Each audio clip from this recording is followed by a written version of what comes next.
Another lovely day on the podcast as Dylan and Andrew come together to record, but something different is happening. Maybe if we listen closely, we can hear what's going on. Hello and welcome to the Wad Fam Chalk Pod. I'm Dylan Weaver. And I'm Andrew Sabo. And we are here this week to talk about episode 50, Karen. Wow. You know, at the episode 50 feels like a big mark in the show's history as far as the amount of content they put out. This is quite the way to punctuate it. Yep, it's a totally chill episode that, you know, was great to listen to at my desk while I was eating my lunch today. Yeah, it's like for the uneducated audience, it's a little bit more depressing than Do or Diet, but like not that much. Oh man, we can't do that many bits on this episode. I'm just not gonna have it in me. No, certainly. So look, the story with it is it's an episode written and directed by Paul McCusker. Mm-hmm. It first aired November 26th of 1988. And it's the 10th episode in our like Connie Year 1 arc, which has been marked by a lot of episodes that barely include Connie, including this one. Which I felt like was a much larger catalyst in her story. But maybe, I don't know, we'll find out. In Connie next part 1 episode. and part 2. Yes. Yep. Oh, it's the same album. Oh, it totally is. We're coming down the home stretch here. But yeah, it's a heavy one. Yes. So we have cast-wise for this episode, some of our classics being, you know, Katie Lee, Hal Smith. We've got Azure Janowski playing Donna, returning favorite. This is the first episode in which Patricia Albrecht voices Mary Barclay. Oh, she's Mary then for a stretch, but is not the final Mary. Yeah. Like this is. This would be the Visitor's Mary, but not Pastor George Barclay Mary, correct. Yeah. But we talked about her because last episode she voiced Agnes. Oh, okay. And here she is playing both Mary and the nurse. Mm-hmm. We also have we have Sage Bolte as Karen. Mm-hmm. A fantastic performance, in my opinion. Sage is the daughter of Chuck Bolte, executive producer at this point. Jeez. And she will go on to be Robin Jacobs. Really? Correct. Wow. Congratulations. Really making the most out of what she was given to start out with. Is this her first episode on the show? Like her earliest? That's a great question. It might be. Apparently she was in Dental Dilemma, Doing Unto Others. Okay, so the answer is no. Yeah. We don't need to recap 4 pre-episodes. Yeah, 5 actually. But yeah. So it's not her first appearance, but you know, early one, whatever. Also, I 100% lied and am dumb. What'd you say? What'd you lie? So Julia Kazarian is the one who played Agnes, and she in this episode is playing Mrs. Murray. Mm-hmm. Patricia Albrecht did not play Agnes. That was me making a mistake. She just plays Mary in this and the next, like 4 Mary appearances. Mm-hmm. And I was also wrong when I said she's the Visitors. She is not Mary in The Visitors. She is Mary in Peace on Earth, which is another Christmas episode. But we have a different Mary by the time we get to The Visitors. Yes. Because they cannot lock down a Mary. This is Mary's second appearance, her second actress, and she will have 2 more after this. That is really actually astonishing considering the show's track record. Like, considering their track record, but once again, it's like early show plays by different rules. True. Because we also have we have the thing where like a kid plays a kid who's just like we have Brian Williams as a kid named David and Joseph Camarado as as just an unnamed boy in the audience. And both of those are just like the kid actors in the early days who get pulled in to play kids a couple times. And then I guess our only other person of note is Walker Edmonston playing Mr. Roth, who is the teacher / play director kind of dude. And then Chuck Bolte and Bob Luttrell both have bit pieces to kind of round us out. But yeah, it's a Paul McCusker episode. Did we say that? I did. Okay, cool. And I think, and we'll obviously be talking about it as we go on, but I think it's an episode with a really stacked cast. Yeah. Not necessarily in writing, but in what they're able to perform. Certainly. And I think a really important piece of that, that is, I don't know, incredibly interesting.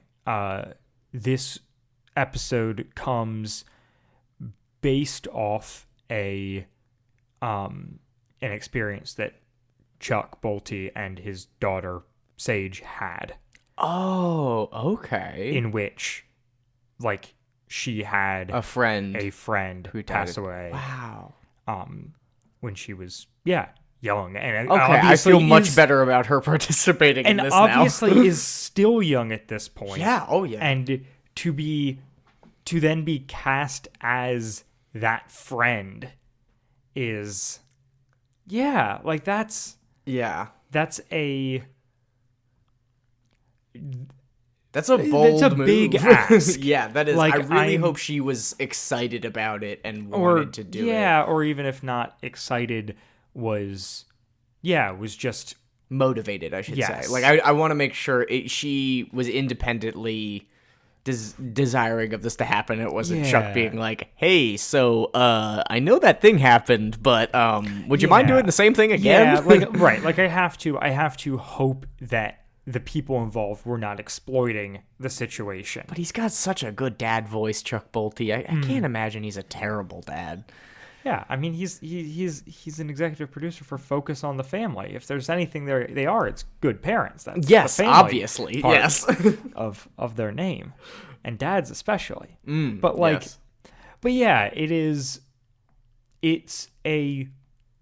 Where did you hear about this? Actually, where did I hear about what? That it was. Oh, it's in the official guide. Okay, complete cool. guide. But yeah, it is. It's. Yeah, it's an interesting wrinkle here, and I think it colors. Like I think Sage Bolte playing Karen is incredible in this episode. So I good. think it is an unbelievably good performance for somebody that's not a professional voice actor. I never would have known.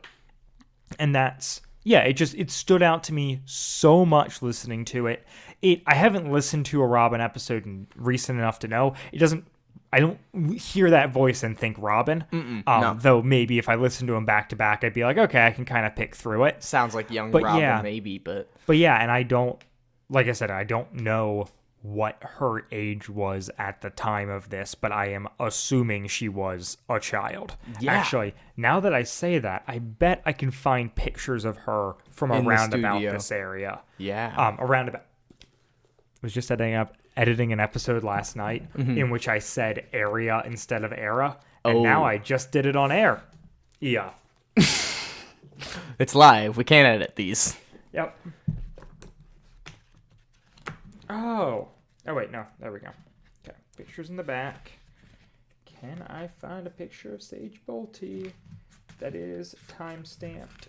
Probably. Hey, there's a picture of Sage Bolte, who is very much a child. Nice. Yeah.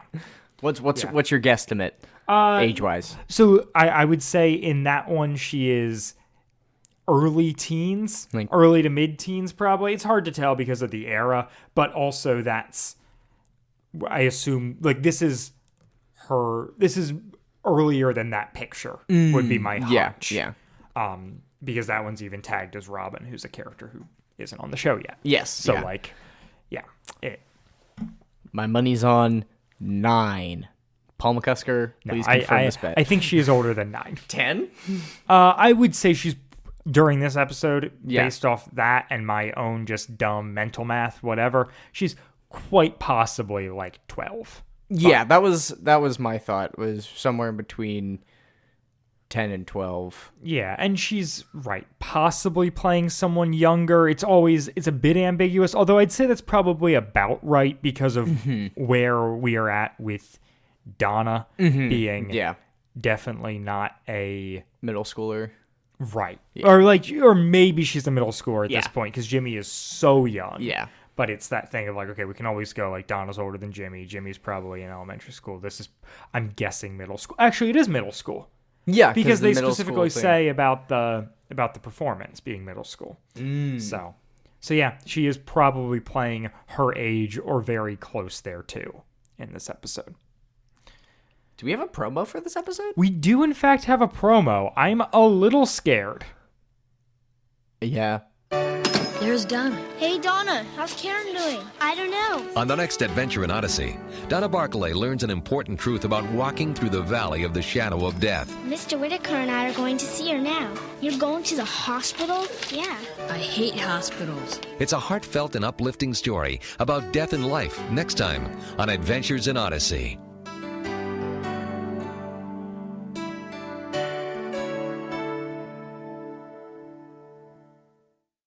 Okay. Yeah. I Okay. feel like that's Could have been so much worse. I feel like that's exactly how you market this episode. Yeah. Yeah, no. Wow. This is going to be interesting to talk about. Yeah. So, before I'm we here. get into it, you are the heroes expert. What was, like, did you listen to this episode a lot growing up? Like, did you have a lot of affection for this episode despite its topic? So yeah, I did listen to it a lot. It is on the CD release. It is this episode, then Connie Part 1, then Connie Part 2. Oh, okay. And sure, I that was, wasn't much of a pick and choose like specific tracks off a CD. It was like you put in the CD. Yeah. And so I listened to this episode a lot, and I have maybe some vague recollection of it affecting me, but not really. Yeah. It was just a thing, like it was just a story I listened to. Today, on the other hand, this episode is really well crafted It's brutal. and so heartbreaking. And yeah, I alluded to it in the intro here, but like I was sitting at my desk fighting back tears during my lunch break today. Yeah. Because there are just some No, I was fighting back brilliant- tears during my first listen through. brilliant moments of this story, and it just it's maybe, I don't know, like it's got its cliches and it's got whatever, but whatever. but exactly, but I think it's very effective, and I think it, even if it is addressing these things in somewhat idealized circumstances, it is still addressing them with a lot of maturity, but still in a way that kids could grasp. And Yeah. I really appreciate that. Well, and that is an art form in and of itself, I think. Being able to approach really complicated topics in a way that is honest, but also meeting kids where they're at developmentally to help them understand it. And yeah, we'll get into the specifics as to why, but I totally agree. I feel like this episode walked the line in the way that, Mr. Rogers is so praised for doing, like when he talks about divorce and war and all of this stuff, where it's like they're engaging in it. We're putting narratives to this. These are familiar characters that are compelling, but we're not mincing anything. We're not just saying, oh, everything's going to be okay, don't worry about it. There's going to be a time when, like, just get over it, like it'll be fine in time type thing. Yeah. and it starts out with a Chris intro that is more downtrodden. Yeah. And where she says, like, we're going to be getting into, she reads Psalm 23, first 6 verses. It wasn't even a parental warning. It was like a sad warning. Yeah, but she was like, this one deals with heavy themes. Yeah. Listen with your parents. Which, good call. Yeah, I agree. I didn't do that, but I mean, it would be emotionally responsible too. Yeah. But yeah, and we start out with these 2 kids who get to be kind of our Rosencrantz and Guildenstern for the episode. They fill us in on the background. They're a bit like clownish. They're removed enough from the story, but that they can kind of be they can kind of function as our POVs. They're good set dressing. It's obviously Shakespeare knew what he was doing, and these guys knew it well enough to rip off Shakespeare with this kind of a thing. But like, it just rip off somebody worse. But it just, it sets up things well. And yeah, they kind of fill us in on there being, this girl in their school named Karen who has bone cancer. Which is interesting phrasing. Like, leukemia is bone cancer, right? Like, that's... No, I think leukemia is blood Oh, cancer? is leukemia blood? Bone. Oh, you I'm might looking be it up. right. What is it called? Doesn't have a clear name. Well, then they made the right choice. If I didn't know the name, then we're good. I mean, leukemia's got such a close association with children that's where my mind immediately went. But yeah, I think you are right about that being blood. So. Oh no, you're right. No, it is bone cancer. Oh. Leukemia is cancer that develops in the bone marrow and spongy tissue inside the bones. Well, look at that. I was right about something. Great on job, this buddy. podcast. Well, on the medical thing? Excellent work. Yeah. Hey. So yeah, it is. Going with bone cancer is, it is probably a more for kids thing, whatever, and is not a criticism of the show. I was just like, oh right, and maybe it's a thing at the time too. I don't know. I was just like, oh right, leukemia. Like if a kid's gonna get cancer, it's probably gonna be leukemia. It's really interesting because most of the people that I've met that had cancer young, most of them had testicular cancer, honestly. Oh, like a large portion of them had some sort of genitalia cancer. So yeah, no, all I know is that leukemia is very bad. Yeah. And it definitely, calling it bone cancer, it conveys the severity in a way that kids can understand, which is important. Yeah, and so Donna comes into Whit's End, and her and Whit are going to go visit Karen in the hospital. Which, love. Yeah. Love. Yeah, it is one of those things where it's like, I don't know why this is Whit. Yeah. But Hal Smith is incredible here. So I'm like, could it be George? Sure. Am I upset that they went to Hal? No, not even slightly. Even a little bit. I think it's fantastic. There's just that little bit of story resistance where I'm like, man, why is it Whit? And it's like, all right, because it's a show about Whit. But yeah. Well, especially in the early days. I think especially the fact that it is Whit, in the sense that Whit is seen as smarter than the parents a lot of the times because he gives them advice. Sure. You know, his inability to rationalize what has happened at the end, I think makes it all the more impactful in a way that, if it was a parent, it would feel honest, but because it's Whit, it feels honest and also true. Just objectively, it's fair. Well, he would know. Right, Whit is truth. And he doesn't, so. Yeah. And so they're walking down the street. Whit is whistling, which I wish happened more often. Love it. I love a whistling Whit. Yeah. And And yeah, Donna just starts talking about being nervous. She doesn't like hospitals. The kids said that, like, people with cancer look like Weird. bad. Yeah. And she's like, this is my best friend and I don't know how to deal with it. And I love that. Mm-hmm. I love that it's Whit throughout this episode doesn't push back. No. And that is a thing that we criticize him for a lot. Yes. And McCusker in writing this just did an excellent job of, he very much like yes ands throughout.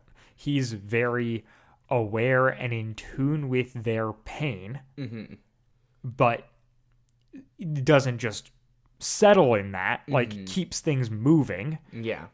Has a conversation, but it doesn't feel corrective or prescriptive. Yeah, it doesn't feel like, well, this is a problem that things have happened for thousands of years, and this is how Christians should deal with it. Right. So go do that, And McCusker has the grace to, like, as we go on, to let characters, both Karen and Donna, come to their own conclusions without Whit laying down the law. Exactly. Which is very good. Well, and that's what should be modeled for kids, especially in times of grief. I mean, and adults as well. Like, yeah. Changes that somebody forces onto you can be incredibly effective. Changes that you independently bring on yourself are the ones that change you, as a person. Yeah. And so yeah, they get to the hospital and they go in, and both Whit and Karen are just playing it super cheery. Whit's like, you look great. In a way, but not in a way that feels disingenuous. No, but in a way that is just, it's bringing levity to the situation, and Karen is incredible at that throughout. Oh my gosh, yeah. And yeah, she talks about, like, they bring her books, and she's like, if I had to watch one more soap opera or game show, I would have thrown, my water jug at the TV. Yeah. And amen, honestly. And she talks about missing school, and about how bad hospital food is. Yeah. Playing marbles with her peas with her roommate. Yes. Who's your Mrs. roommate? Murray. Mrs. Murray, the delightful older lady. She pipes in from the other curtain. From behind the curtain. They pull the curtain open and she immediately hits on Whit. Oh yeah, it's incredible. I didn't realize your guest would be so handsome. And I'm like, wait a minute, what's happening here? Oh man. Whit is a babe magnet. Yeah, and so they're chatting. Donna is slowly warming up to being in this room. Yeah. And she never feels 100% comfortable, but she engages. Yeah, exactly. But she's not withdrawn, which would definitely be my move as a child. I had a very stuff like that is hard to engage with. Even now, stuff like that is hard to engage with. And I think nowadays I take much more of a Whit approach. I mean, you know me. Listeners, you might know me. I will always try to lighten the mood if I can. Yeah. Especially when things are hard. The two options that I have in my arsenal are joke or ask people how they are feeling about the thing that they just said. Oh, okay, yeah. Okay, and how are you feeling about that? What does that mean to you? Yeah. Not to just lay all my cards on the table. When I say those things to you, he Andrew, does mean them. I do mean them. But if you ever come to me with bad news, I will either try and lighten it or I will try and figure out how that is affecting you, because news in the abstract I can't operate with. Yeah, of course. No, and that's very smart and helpful, and I feel like Yeah, that is the mark of somebody that's there just to help the other people. Like, you're not there for your own gratification. You're not there for any sort of obligation, or there's no resentment. You're there and you want the best, and you realize that looks the ways that you just described. Sure, and it's also that it's the piece of, I am just learning of this news, so my processing has just begun, and I process slowly. Yeah. But you are sharing this with me. You have been thinking about this prior to sharing it with me. So how has it affected you up till now? Is like, yeah, I don't know. I feel like such just a key way to talk through something with someone who's having a hard time. And depending on the relationship with them and the weight of the news and whatnot, sometimes I just flat out ask, are you wanting to talk through this, or do you just need a distraction? Yeah. And then that's a I great can go question. into Yeah. joke mode, or Yeah. I can go into talk through it mode. Sometimes you can intuit that, but sometimes if you've got a good enough relationship with the person, why bother? True. Like, True. you can just level with them and just be like, hey, You don't what do you need to what do you want from this? Yeah. Because I've got two modes I can very easily slip into here, and I'm happy to be whomever to you that you need in this moment. Yeah, yeah. Well, you contain multitudes, and some of which are more beneficial at certain times than others. Yeah. I have one offering for you to add to your grief support repertoire. Food.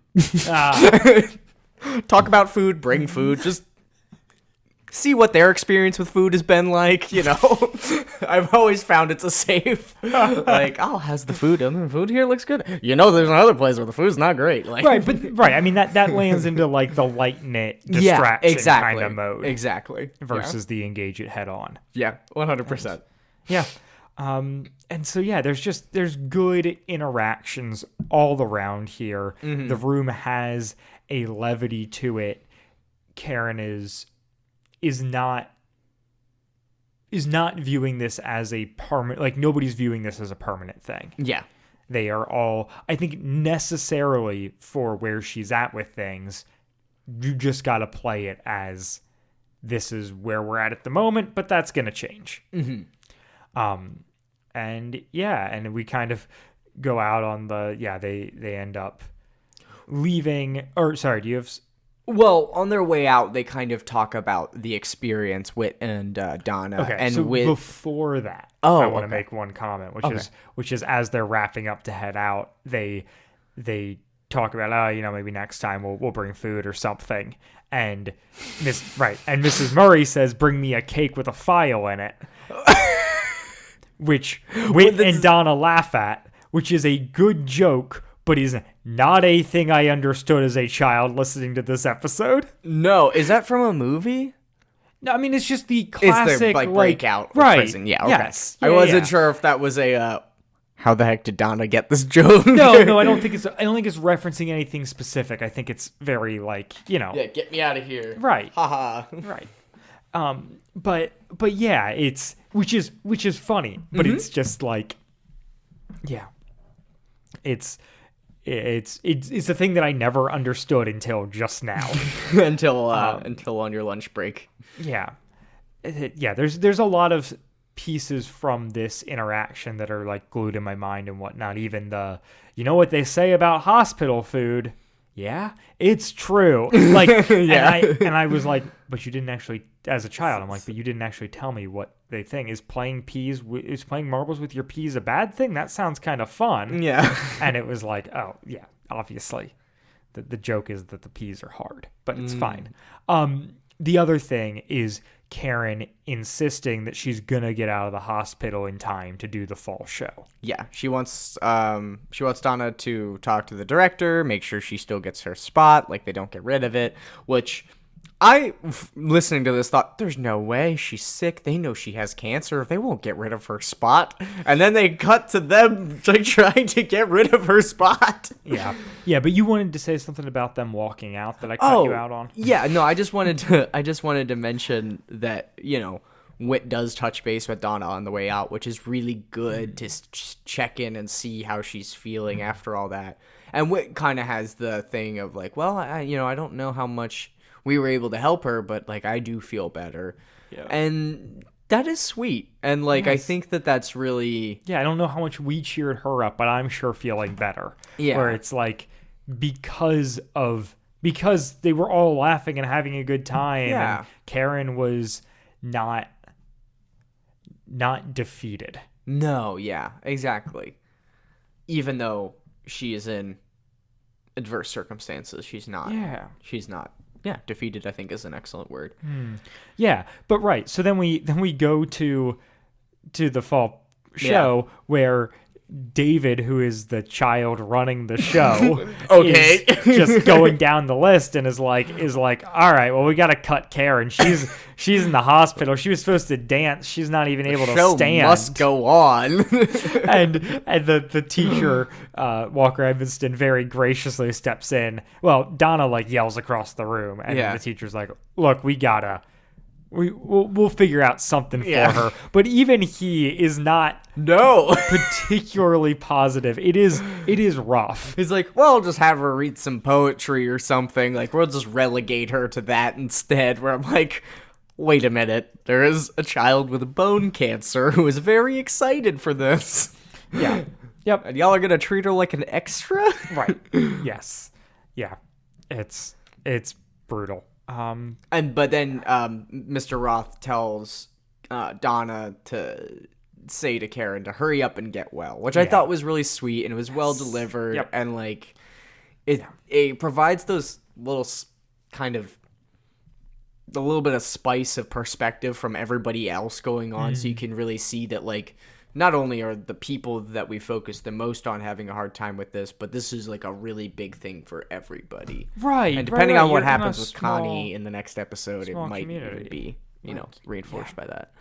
Yeah. And then this is the scene this is the first scene of a few that wrecked me. This is Oh gosh, yeah. this is Donna and Mary, Mm-hmm. and they are walking to the hospital, and she breaks the news that like it came back harder than they were expecting. You know how cancer is. Like, you have to stop it before it spreads. You know, they amputated Karen's leg, Yeah. and it is such a good, I mean, it's an incredible performance from Patricia Albrecht as Mary in this scene. I think, and that's not to say, like, I think Azure Janowski as Donna does a very good job responding to that. Oh, but yeah. it is the brutalness of this scene. And it's like, even if you haven't heard this episode, you know, as an emotionally intelligent adult, exactly where this conversation is going from moment one. Yeah. Oh yeah. Like, it is, you're just like they're in she's a waiting room. She's got mom tone. Yep. This is gonna. She's got gentle mom tone, which means Right. she's not mad. She has bad news. Yeah, and it's so rough. It is. But yeah, and yeah, just the performances throughout this episode are incredible. But they get into the room, and yeah, and Karen is just like rolling with the punches. Yeah. Like, she is, yeah, not in Unfazed. good, right? Like, obviously not, like, she lost a leg. Yeah. Yeah. Like, this is not good. Things are not looking positive, but she is keeping up her energy and her tone. And yeah, she talks about like all the packages and stuff that are came, and it's like, this is better than Christmas. And yeah, at one point, like, yeah, feels like a shot of pain, and they're like, we can go, and she's like, no, like, stay. Oh stay. my gosh, that line where she's like, "Oh goodness," and then she says, "Oh, that just happens sometimes." Yep. And I'm just like, She's are already a hero. resigned Yeah. to her new like reality. yeah, And yeah, she talks about like what, like, still, like, she's not gonna be able to dance for the play. So she's decided instead that she's gonna do cartwheels. yeah. She makes the joke, and Donna's like, "Oh my gosh, are you kidding me?" Like, I can't deal with your Yeah. jokes. Like, I see that you're rolling with this, but like I am still in shock and not handling it well. And she's like, no, I'm still gonna do the show in some way. and then she tells her, Well, "Oh, go ahead." Even before the dream, which is important, and I'll let you recap in a moment. I think there's this. Is that what you were going to say? Yeah. Okay. There's this great moment, I think, where she talks about like how her brain hasn't quite figured out that her leg isn't there. Oh, and yeah. She like still reaches down to scratch it, and it's just like that is an incredible thing to explain to kids. Psychosomatic sensations. There's my medical input. Right, but like this is a very Yeah. real thing. Phantom pain. Right. And the fact that the show like takes the moment to like it is not the focus of this episode. By any means. Like the dream is going to be way more like why they made this episode. yeah. But the fact that there is that much care in it to explain this thing to children when nobody was asking for that just makes me so happy. It's like it's a beautiful little diversion in the episode that. But it doesn't even feel like a diversion. No, exactly. But it means so much. It makes this feel so real. It strips away. It makes this a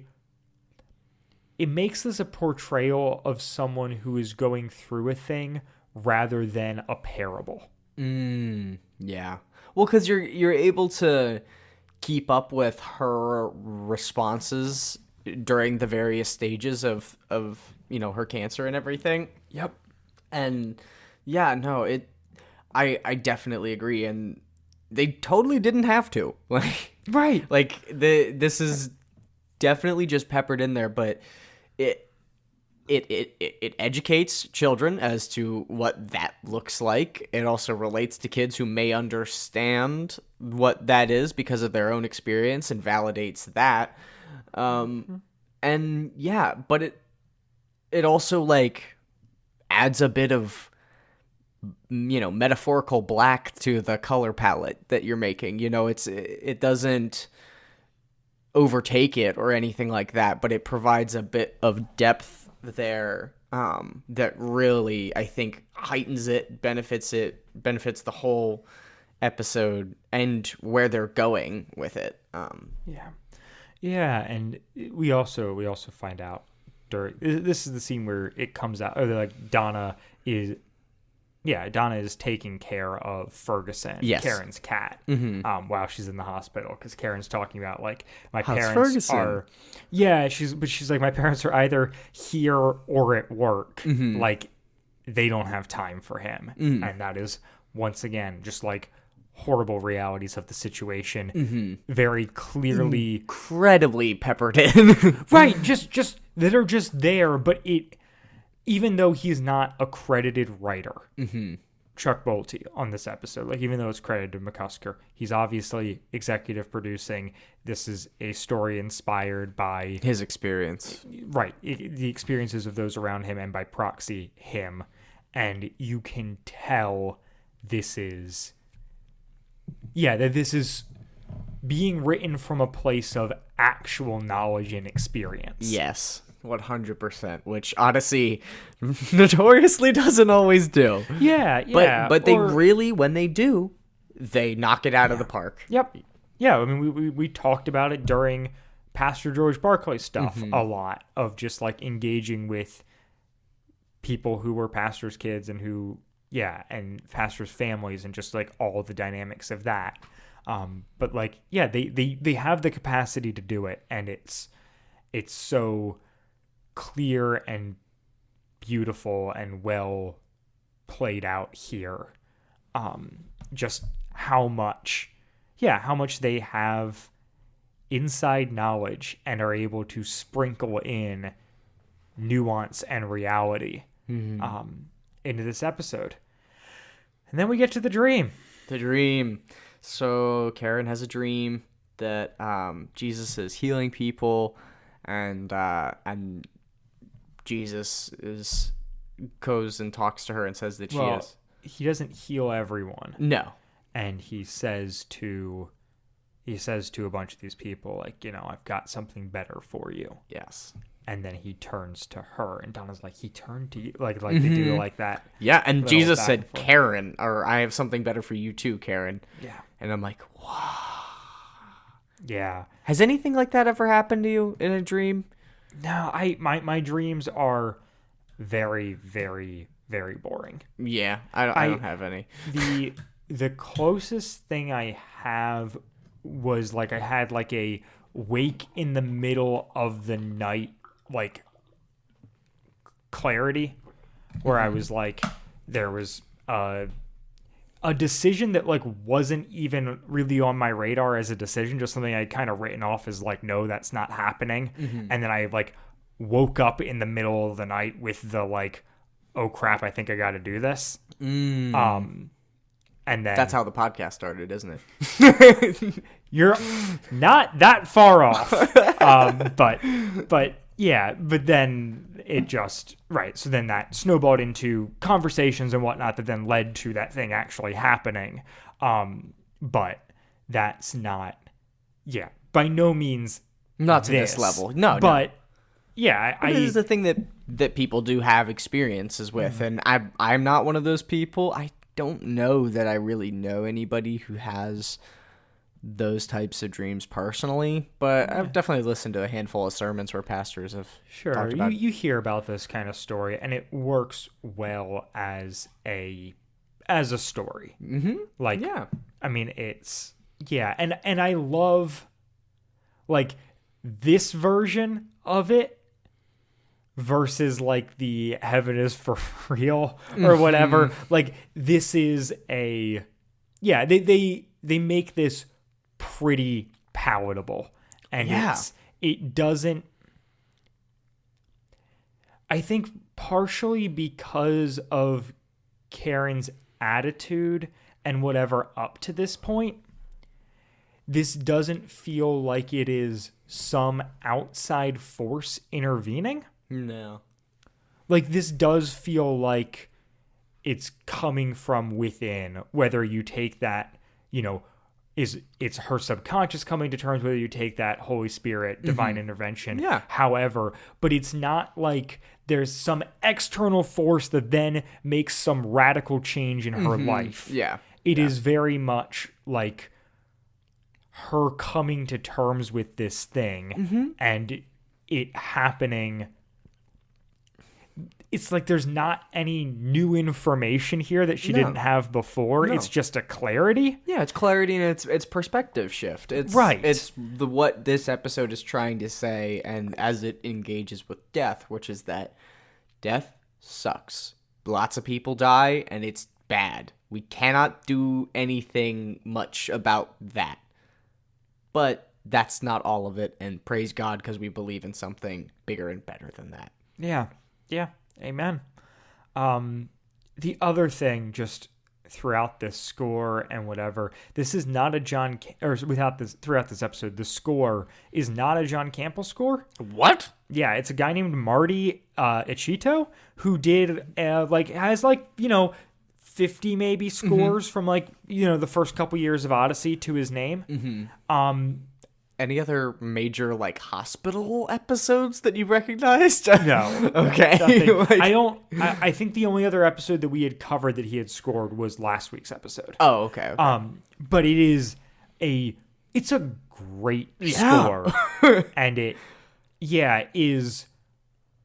just hammers home the emotion in that way that music can do so well. Well, especially late 80s, early 90s, synth does, where it's just, it's so dramatic and almost romantic in the larger than life sense. Yeah, capital R romantic. Yes, Yeah. precisely. And then we go to the talent show or the fall show or whatever this Fall is. festival. And we get once again like our kids from the beginning are sitting in the back of the auditorium chatting about this and talking about like, oh, I guess Karen's gonna be out here. Like I heard like she has to wear a hat now, because the chemo makes all your hair go away, and yeah, she's not gonna dance. Like they just kind of get us up to speed in a way that feels not irreverent, but not like horribly so. It just feels this is the way kids talk. Yeah, exactly. They don't understand the full. Offensive, No. but they're not coming at it with the weight that everyone else is. They don't have the direct connection. This is just like a human interest story in their lives. Yeah. The Statler and Waldorf or whatever for all you Muppet fans. There is mention of a nut roll on the topic of food. Is that a sticky bun? A nut roll, maybe. I don't know. Yeah. Chalk Squad, if you know the difference, please tell me. Yeah, I've not I heard of am not able to Google. I'm so heard sorry. of a nut roll, but yeah. And so yeah, Karen comes out onto stage. Oh my god. Yep. I'm gonna knock over my microphone. And is like, I was going to dance, but as you can see, I left my dancing shoes at at home. home. Awkward chuckle. Ha ha. Love that she made the joke though. Killer. Yeah. That is a BAMF move Yeah. right there. Yeah. Oh, there's a great moment with the kids in the back of the auditorium where they're like, she's faster on crutches than she ever was on both legs. Yeah. Which is pure kids, and I love Yeah. it. But yeah, I left my dancing shoes at home. And then she says, I was going to sing, but I just kept getting, I couldn't get the words to come out right. So I'm just going to read the words to a hymn that my grandfather used to read to me. He dedicated it to her roommate, Yeah. Mrs. Murray. I know. And I'm like, I don't know if that's supposed to be, like, are we supposed to take away that Mrs. Murray has passed? I don't know. That's what I am not clear on this either. It might be Mrs. Murray is still stuck in the hospital, and so this is like her getting to be out. But I also could read it as she has passed. It doesn't matter. But I was just curious about your side of things. No, yeah. Maybe it's like a tribute to her incarcerated friend. But yeah. A very Meek Mill thing to do. But yeah, then right, so she decides to recite this hymn, not sing it, just speak it aloud that her grandfather read, and it is, yeah, it's chilling. It's devastating. Chilling feels like a bit of an understatement for me. That's fair. When I heard it, it's so beautiful, and the way that hymns are. Would you mind if we read it today, Dylan? Yeah. All We'll try and keep it together, but yeah, let's do it. In the land of fadeless day lies the city foursquare. It shall never pass away, and there is no night there. All the gates of pearl are made in the city foursquare. All the streets with gold are laid, and there is no night there. All the gates shall never close to the city foursquare. There's life's crystal river flows, and there is no night there. There they need no sunshine bright in that city foursquare, for the Lamb is all the light, and there is no night there. God shall wipe away all tears. There's no death, no pain, nor fears, and they count not time by years, for there is no night there. You are allowed to cry now. Yeah. It's beautiful. I love me a hymn. Chef's kiss to that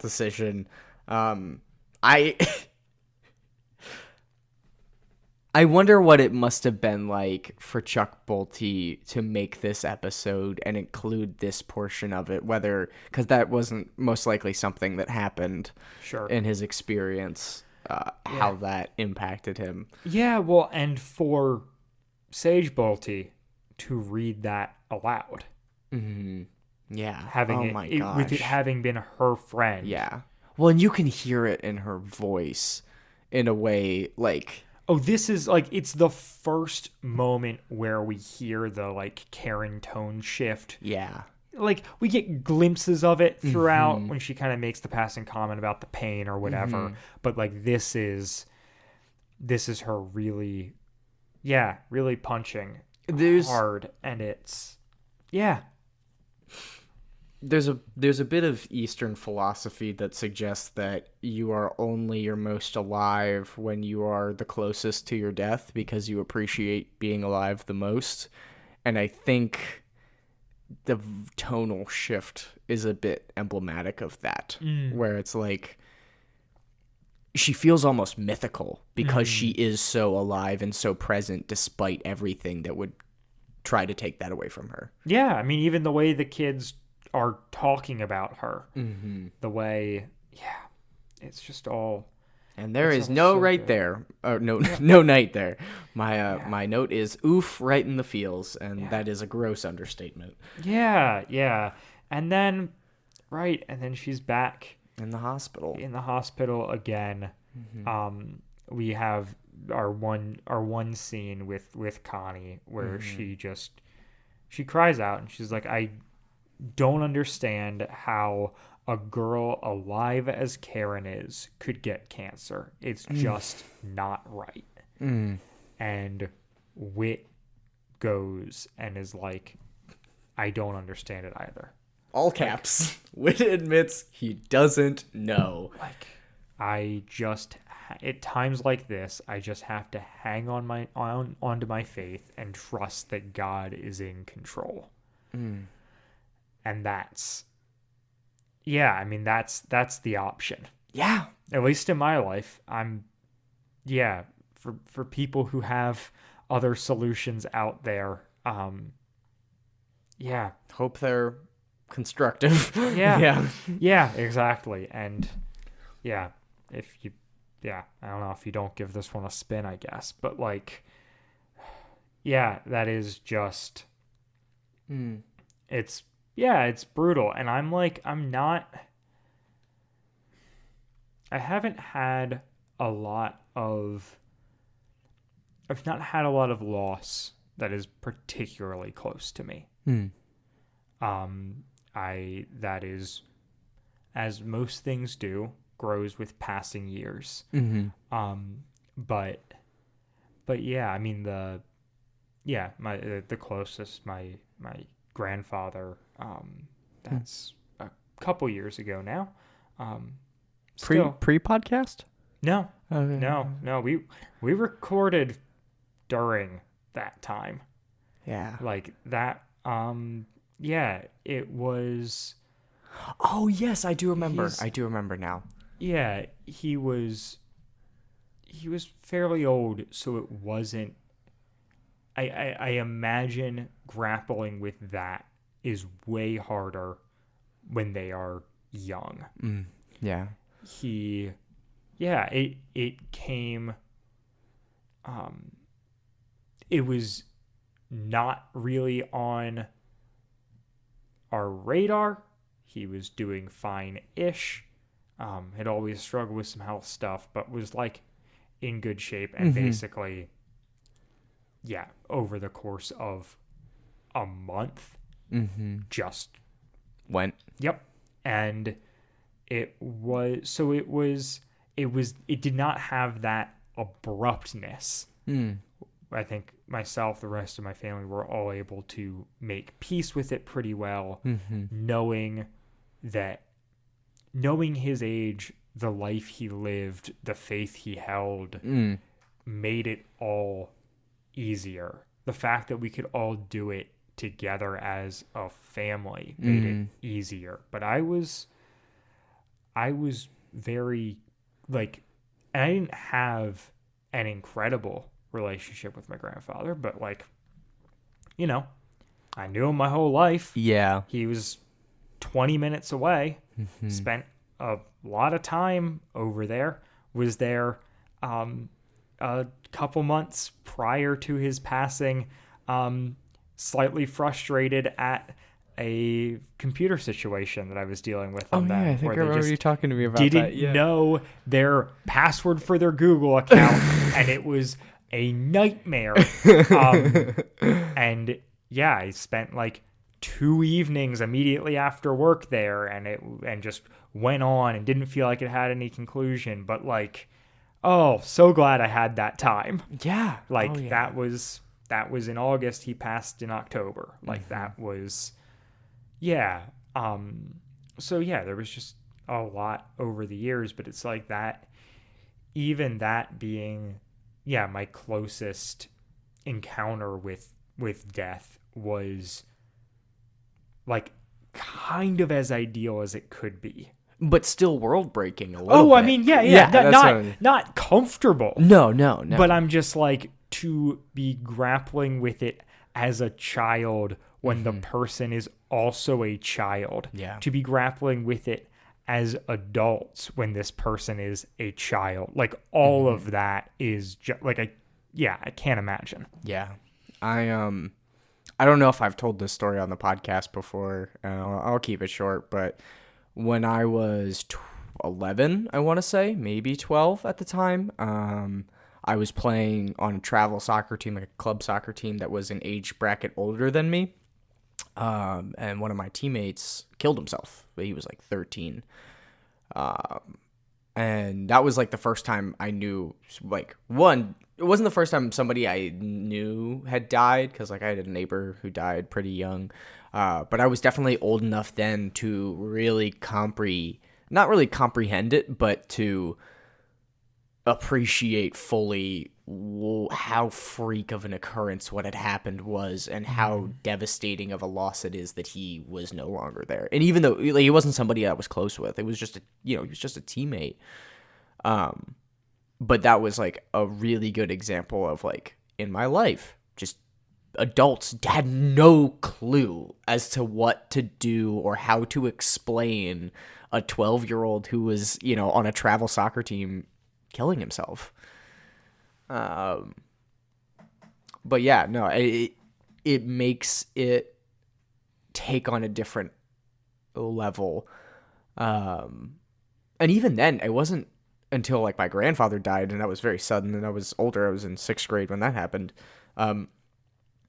That death went from something that was on TV or in Odyssey to like, no, this is what actually it feels like to lose somebody because they're gone. Like there's a certain amounts of death's permanence that you can't really appreciate until you have that personal encounter, Yeah. Yeah. I have I recorded it mockingly because my grandfather was famous for long, drawn-out prayers, often somewhat politically charged speeches and prayers at family gatherings and whatnot, a couple times a year that we would chuckle at and make fun of, and just there was always a couple good nuggets, but also a bunch of stuff around it where we were just like, what is happening? And so the Christmas before he passed, so I could share it with people, because I couldn't wrap my head, like I always, I'm like, I can never explain to you how crazy this stuff is. Yeah. So I recorded it, and it's a boy, gem. did I record it. And like, that's my grandfather's voice, and I'll have that forever. And in some ways, I mean, it's a real memory of him. It's got bad, it's got good, but it also has the entire, like the extended family in the kitchen a cappella singing Joy to the World. Really? And because That's so beautiful. he literally like didn't take a breath in the transition. And so I didn't pull out the phone to stop the recording. Yeah. And so I've got All of that it. forever. Wow, that's so cool. And so, reading hymns, Reading hymns. we come full circle, and that's Reading just, hymns. yeah, It is brutal, but I do think it's really powerful that we live in an age in which we can preserve little nuggets like that long term. Yep. The ways that it might be slightly morbid, I really do just appreciate it. And I will never delete all of the voicemails my grandmother has left me on the off chance that I need that. I will need to have an audio clip of her voice for the rest of my life. Yeah, and I hope that there is, that this episode functioned as that to an extent for the Balties. Yeah. I hope that this, I don't know, is part of their processing through and healing from it. And well, a triumph, I mean, you can't defeat those feelings, but you can acknowledge them and you can embrace them as a part of yourself and move forward with them. Yeah. And so Donna comes running in to announce that Ferguson has run away, and she's just in a panic. And her and Whit go to visit Karen, and she's just so on edge about it and just kind of bursts out, about it. And Karen just kind of chuckles and is like, Ferguson, he always runs away when you need him most. Just run the can opener and he'll come running. Back. Yeah. And then she sounds like she could be 80. Like you could have taken those words and put them in an 80-yearold person who's dying of cancer's mouth. The energy is really gone from Karen at this point. She is putting up a face, but you can see the cracks and just her exhaustion. And she talks about the fact that she had the dream again, and that she's pretty sure the doctors think she's gonna die. Yeah, but she's okay with that.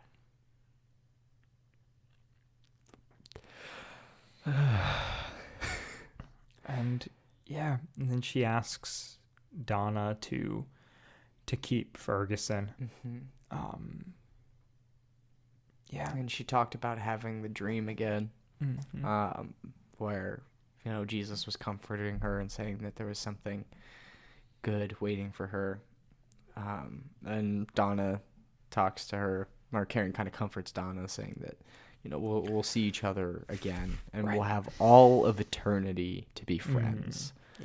Which is such a beautiful sentiment, and is really the closest thing I feel like to optimism that you can muster in such deeply unfortunate circumstances.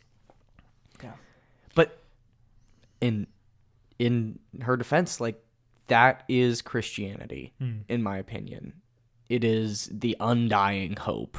It is the unkillable hope for redemption and restoration that we have in Jesus. Yeah, amen. How do we even finish this podcast? She hasn't even died yet. Right. Well, but that's the thing is we jump past that. Yeah. We jump past the funeral, and it's Whit and Donna talking about it and talking about the funeral and how, Donna says, I think Karen would have liked it. It wasn't sad. It really did feel like a, celebration. It was we were remembering her fondly. It wasn't tragic. And Whit, says Karen was right, we'll see her again. And he quotes from 1 Corinthians 5, just this little piece about oh gosh, it's the, and he quotes from 1 Corinthians 5, saying, you know, where, O death, is your victory? Where, O death, is your sting? Thanks be to God. He gives us victory through our Lord Jesus Christ. Amen. Yeah. Amen. And, yeah.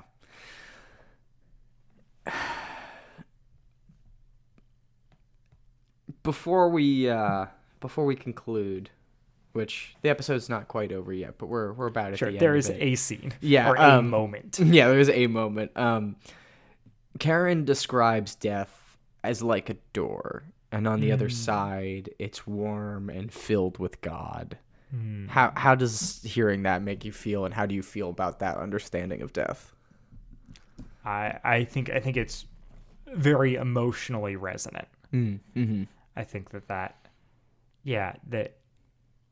the idea that she's passing through to something else, and that something else is like the warm and full of light is so good. Yeah. Like just this idea that it's like I'm leaving behind her world, which has become cold and dark as she has like continued to go through this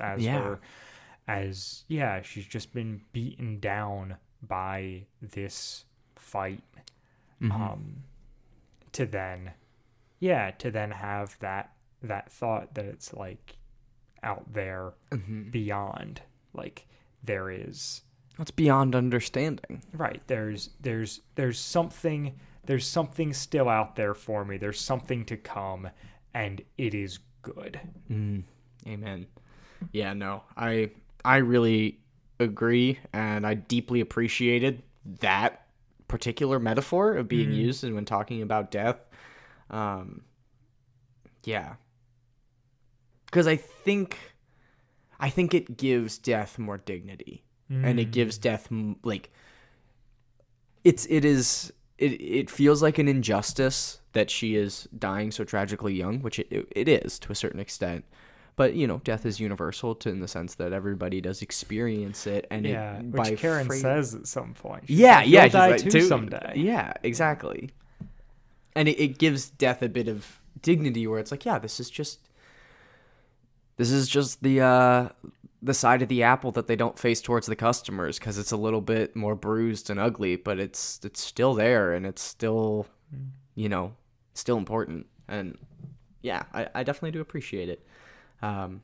That being said, the last little bit is Connie busts in on Donna and Whit in the Bible room saying that Ferguson was out in the alley. Like, what am I supposed to do with this cat? And Donna's like, it's Ferguson. You came back. And Yeah. It's really sweet. It's this lovely note. But again, incredibly well written. Ferguson ran away. Ferguson's coming back. As a listener, I wasn't thinking about Ferguson at this point in time. I was distracted thoroughly by my tears. Yeah. So, but it's coming a way back to in. end on an up note. Yeah, exactly. That does not negate the down note. Correct. Which is Yes. the thing. And is not like grin and bearing the down note or Yeah. putting a positive spin on the down note, but it's like, no, here is like an actual tangible positive thing that we can end on. Oh, yeah. Oh, well, okay, maybe I'm not quite done. There's she says that she's afraid that she'll forget Karen, which is a very... Yes. Right, which is, of course, when Ferguson comes in. And Yeah, it's like, yeah. now you've got something to remember her by. Mm-hmm. But yeah, that is... brutal. Oh, my word. Where she's like, I don't want to stop missing her because that feels like I lost it. Right. Yep. Grief, man. Yeah. It's a sticky wicket, unfortunately. Yeah. Oh, there's so much good throughout this episode. It is. Yeah, it's really, really incredible. Well, and I think, to kind of put my feelings in summation, because they had the firsthand experience, this translates so well. And Odyssey being able to tell this kind of a story so effectively and maturely is a testament to one of the highest highs that the show can have, which is making something that, even Disney Channel is not going to really want to touch, and making it beneficial and constructive and real and also humorous at times for kids. Yeah. It is just so well handled. Show me the episode of Hannah Montana where Lily dies of leukemia. Okay, it doesn't happen. It's